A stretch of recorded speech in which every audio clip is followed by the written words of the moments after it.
নীতির তোয়াক্কা না করে বনানীর আকাশে মাথা তুলে দাঁড়ানো সর্বোচ্চ এ শেরাটন ভবন এখন গলার কাটা হয়ে আটকে আছে দেশের বিমান চলাচলে।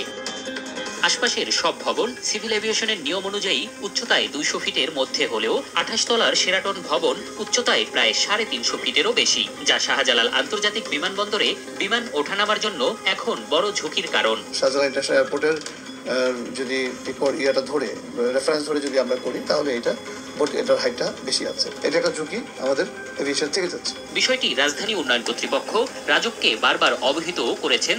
তাদেরকে ক্লিয়ারেন্সটা দিয়ে দিয়েছে হলো তাদের সিটি কর্পোরেশন, আমাদের কনসার্ন ছাড়াই তাদের দিয়ে দিয়েছিল। কি করেছে রাজক জানতে গেলে বেরিয়ে আসে থলের বিড়াল। শুধু সিভিল এভিয়েশন নয়, তাদেরও অনুমতি ছাড়াই খোদ সিটি কর্পোরেশনের জমিতে অবৈধভাবে গড়ে তোলা হয়েছে ভবনটি। কততলা অনুমোদন দেওয়া হয়েছে এবং কি অকুপেন্সিতে অনুমোদন দেওয়া হয়েছে সেই ধরনের কোনো তথ্য প্রমাণ রাজধানী উন্নয়ন কর্তৃপক্ষের কাছে সংরক্ষিত নয় এবং এই ভবনটি রাজধানী উন্নয়ন কর্তৃপক্ষ কর্তৃক অনুমোদিত নয়। বিষয়টি নিয়ে কথা বলতে শেরাটনে গেলে বাধার মুখে পড়তে হয় তাদের নিরাপত্তা বিভাগের। কর্তৃপক্ষের কোনো ফোন নম্বর পর্যন্ত তাদের কাছে নেই বলে জানায়। আমাদের লেভেলে আসলে ম্যানেজিং ডিরেক্টরকে রিচ করার বা গিয়ে